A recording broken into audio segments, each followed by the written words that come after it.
Swelling to the under eyes after getting filler is a known possible complication that can happen after injecting this area, and it actually happened to me. So I'm gonna share my story on exactly why I think this happened and how you can avoid this from happening to your under eyes if you wanna get rid of under eye hollows with filler. And filler really is a fantastic way to treat sunken under eyes, and I have no regrets of getting filler. And I'm gonna tell you why, and I'm gonna show you how you can tell if you're a good candidate for under eye filler. And we're also going to talk about PRF and PRP versus filler to the under eyes, and the reason why I chose filler over PRF or PRP for my under eyes. And I'm going to share my recent long journey of retreating my under eye twice and what happened when I did. So stay tuned. The tear trough or under eye is a very unique anatomical area. And over the past few years, developing swelling to the under eye after getting filler weeks, months, or even years later is a recognized issue. One oculoplastic surgeon, a doctor who specializes in plastic surgery around the eyes, even coined a term, post-hyaluronic acid recurrent eyelid edema, which basically means recurrent swelling that can happen to your under eyes after getting injected with hyaluronic acid filler. I mentioned in another video that in one of the aesthetic conferences I attended in 2023, there were a number of lectures on this exact issue. Heads of plastic surgery departments at universities told their stories of treating patients' under eyes. Everything was fine, and then maybe around 8 years later, their under eyes started swelling out of nowhere. And if this happened to them, it can happen to any experienced injector. So who is under eye or tear trough filler good for? I'm going to use myself as an example because ever since I can remember since childhood, I had sunken areas to my under eyes or troughs. And the word trough implies that there's a depression or hollow.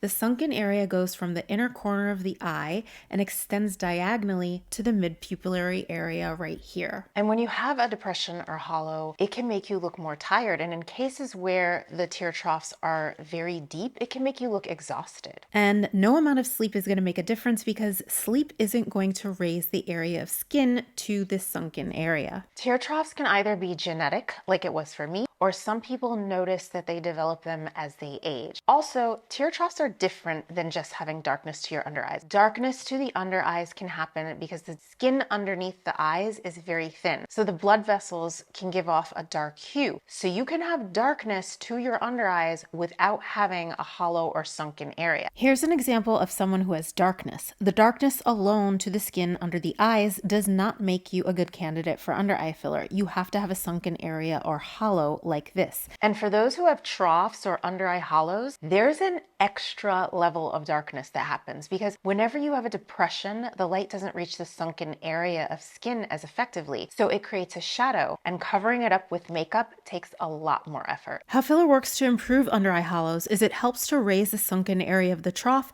to make it more level with the under eyelid and the upper cheek skin. I injected my tear troughs for the first time around 2010, maybe 2011. I was working in dermatology as a PA at the time, and back then filler to the under eyes was an off-label area, which means it wasn't an FDA-approved area to treat, but a lot of people were treating their under eyes. I remember after I treated my tear troughs, I loved the way they looked. And filler to the tear troughs can last for several years, and some people say it can even be permanent, and I can attest to the longevity. Because it wasn't until 2015 that I treated them again, around 5 years later. But my under eyes never went back to being as hollow as they were before. I just wanted to give my under eyes a little refresh. They were getting a tiny bit of hollowing to the medial area. So my under eyes looked great for several years, just like they did the first time I treated them. And then I remember the exact day I noticed something happening. I was in South America at the time, in Cartagena, Colombia, at my friend's destination wedding.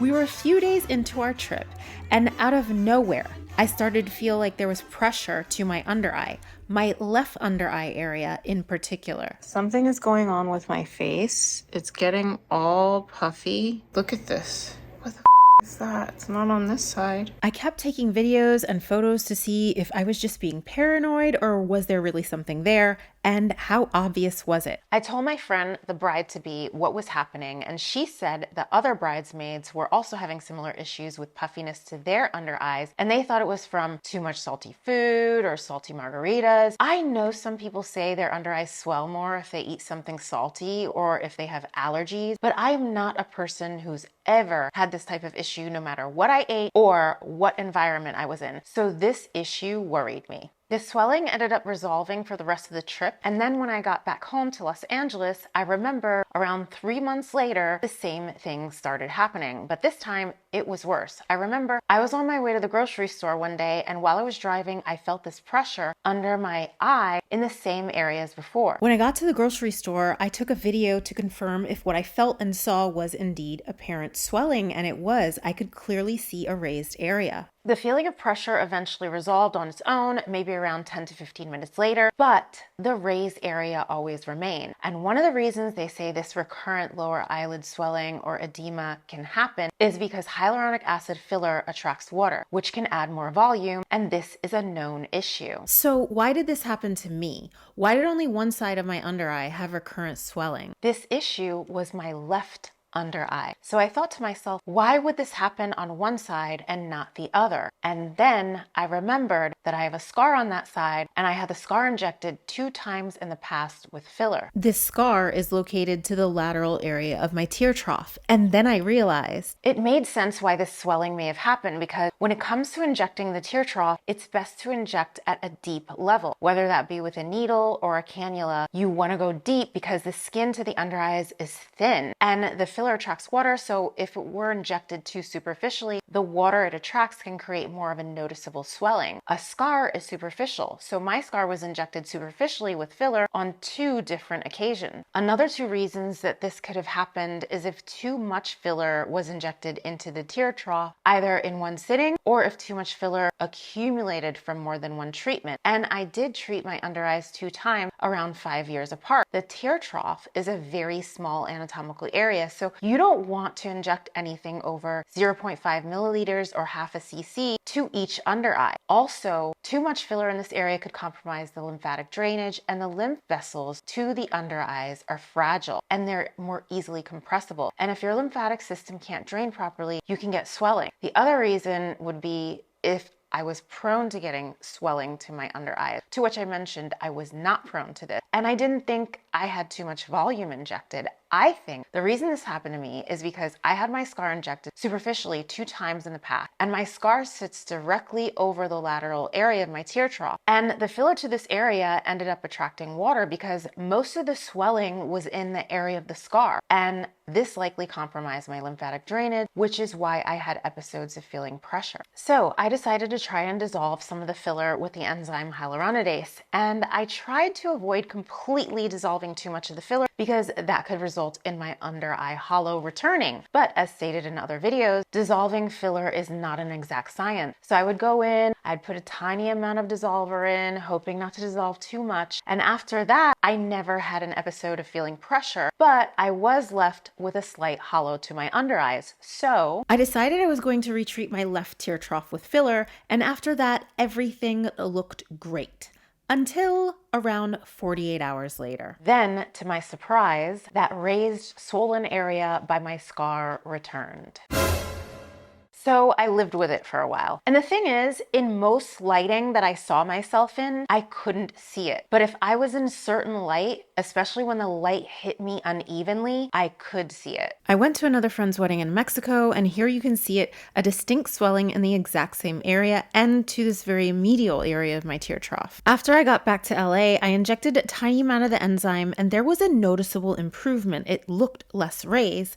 Then another trip to Argentina, and you can still see the swelling. So I ended up deleting a lot of the pictures and video that showed the unevenness. So it was an annoyance and it bothered me. It actually really put a damper on my trip because I'm not a person who wears a lot of makeup. I put a little bit on to film these YouTube videos, but when I'm not filming, I don't usually wear anything on my skin like foundation or BB creams or even tinted moisturizers or tinted sunblock. Aside from lip tint, sometimes I'll put a little shimmery eyeshadow on or a non-tinted sunblock. I usually don't have anything on my skin on a daily basis. And the reason why I don't wear makeup on my skin is because 1, I've never been one to wear makeup on my skin, and 2, I purposely don't want to get in the habit of relying on makeup to cover up issues like shadows, uneven skin tone, dull rough skin, wrinkles, or any other issue we develop to our skin from aging or sun exposure, because I want to be fully aware of these things so that I can treat them with injectables and medical grade skincare. Now, if I'm going to an event, then maybe I'll wear a little makeup, but even then, I don't like wearing heavy face makeup like foundation. And the reason I'm bringing this up is because dealing with this under eye issue was an evolving annoyance when I would see it in certain lighting. But I didn't want to rely on makeup to cover it up. So I lived with it for a few months. Until I decided to once again try to dissolve just that area with small, tiny amounts of the enzyme. After that, it got better to the point where I was no longer able to see it in pictures or on video, but I still saw it in certain lighting. And if you ever want to see topographical irregularities to the surface of your skin, overhead lighting and glass show it very clearly. They make uneven surfaces way more noticeable. So when I saw my reflection in glass or certain overhead lighting, there was no denying that uneven raised area of skin was still there. Throughout the year of 2023, I repeated around 3 or 4 tiny localized injections of the enzyme directly into the small raised area of skin, only to have no success because I wasn't using enough of the enzyme to dissolve enough of the filler, and I was in the exact same boat I was in before. I was trying to avoid dissolving too much of the filler to the point where I would need to refill my left tear trough again. So I asked myself, why would this happen? And I realize now, looking back, that I likely still had a little filler to this area when I retreated my left tear trough. I don't like seeing a hollow area to my under eye, and I don't like relying on makeup to cover it up. And I admit, I was in a rush to retreat my tear trough, and I probably should have dissolved more rather than trying to spot dissolve. So around a month ago, I asked a colleague to inject me with the enzyme so we could dissolve the raised area, and I stood directly under this overhead light where she and I could clearly see it, and it finally resolved. I could no longer see it under any light or any glass surface. But of course, some of the filler to the medial area of the tear trough was dissolved, which left me with a very slight depression or sunken area, but my tear troughs still never went back to being as sunken as they were before I ever treated them. I just want to mention that after both times of dissolving, I did notice that the skin was slightly crepey, but I expected that because filler was adding volume for several years. We're talking close to 10 years since I first had my under eyes injected. And the reason I'm bringing this up is because a lot of people think that filler dissolver permanently ruins their skin. But if you dissolve filler several months to several years later, you have to realize your skin is aged and lost collagen and elastin through the years. The filler dissolver hyaluronidase has been used for several years for ophthalmologic surgery or eye surgery with no reports of permanently damaging the very delicate tissue that surrounds the eyes. I could easily think that the filler enzyme caused permanent damage to my skin if I didn't realize how the skin changes with age. So I expected my skin to look a little different once I dissolved the filler, and I've never injected filler into my medial or upper cheeks ever. Another big reason, probably an even bigger reason that my skin looked more crepey after dissolving my filler was because alcohol or other antimicrobial agents are used to clean the skin before doing injections. And this can really dry the under eye skin out because the under eye skin is so thin and delicate. And when your skin gets dried out like this, I've noticed that the dryness can last for days to up to a week or so. So I'm sure you're wondering, since PRP and PRF are well-known options to treat under eyes, and since I had issues 2 times before, why did I choose filler instead of PRP or PRF?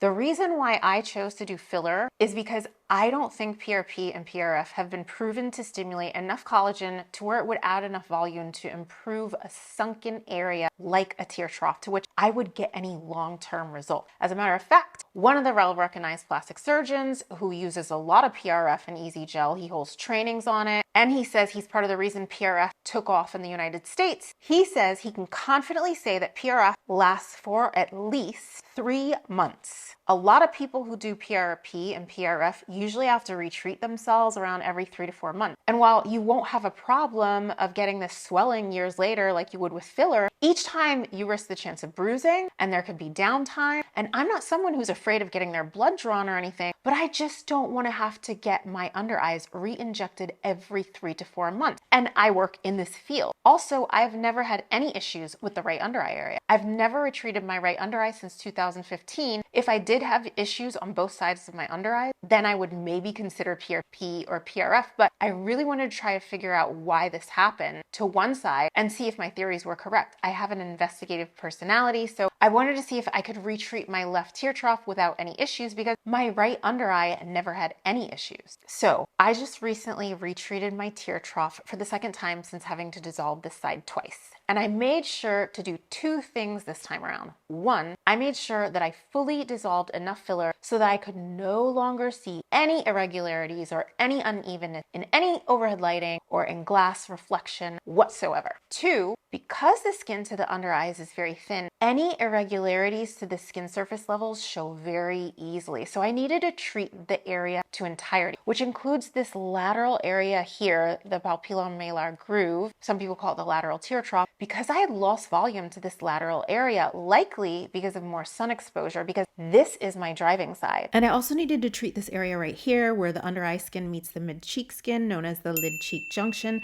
And this is actually the exact area of my scar, but I didn't inject the scar itself. I injected on a deep level below the scar. I did notice it looked much more even after. You can see the difference here. This is only after treating the medial tear trough, and this is after treating the other areas. And for all of these areas, I used a total of around 0.3 milliliters to my actual tear trough and around 0.2 milliliters for the lateral area and my lid cheek junction, for a total of 0.5 milliliters, just half a syringe of filler.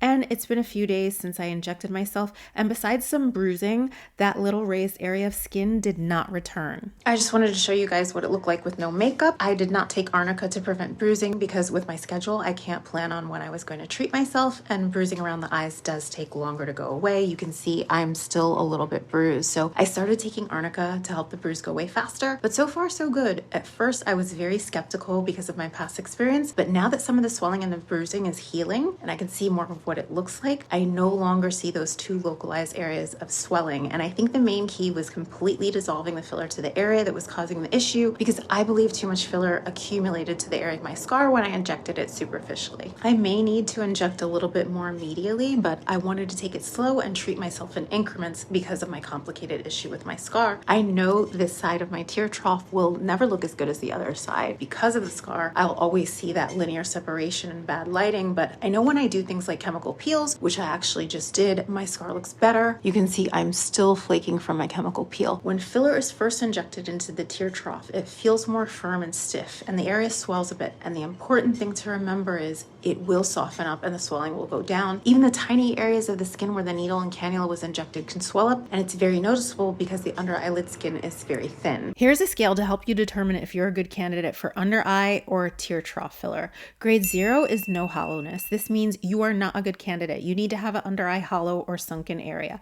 Grade 1 is mild hollowness, grade 2 is moderate, and grade 3 is severe hollowness. So all except grade 0 are candidates for under eye filler, especially grades 2 and 3 if you have moderate to severe hollowing, providing that you're not someone who swells to your under eyes when you eat salty foods or from seasonal allergies or when you drink alcohol. If this sometimes happens, you are likely not a good candidate for under eye filler because the chances are higher that you'll have an issue with recurrent eyelid edema or swelling. In these cases, you may want to consider PRP or PRF as an alternative to under eye filler. Another important thing under eye filler will not help with is crepey under eyelid skin. A lot of people, especially as they get older, complain that the skin to their under eyes gets crepey and shows more fine lines, especially when they smile. But filler will not help with this. And as a matter of fact, if you have very crepey skin, you are likely not a candidate for under eye filler, because crepey skin happens when your skin thins out from loss of collagen and elastin. And this thin, delicate skin may not provide sufficient support for the filler, and the crepey texture can lead to an uneven distribution of the filler, resulting in bumps or an unnatural appearance. And remember, filler does not work for darkness to the under eyes without an actual hollow or sunken area. So to recap, in order to avoid complications with under eyelid filler, use a small amount, usually less than 0.5 milliliters to the area of the medial tear trough. Treat the entire tear trough and medial and lateral area of the cheek if needed. Avoid getting tear trough filler if you are prone to under eye swelling, and avoid under eye filler with very crepey skin. And if you do have complications and the swelling happens like it did with me, always know you can dissolve it and start over. And that's the great thing about hyaluronic acid filler. But don't forget to watch these videos next to learn how you can look more naturally beautiful.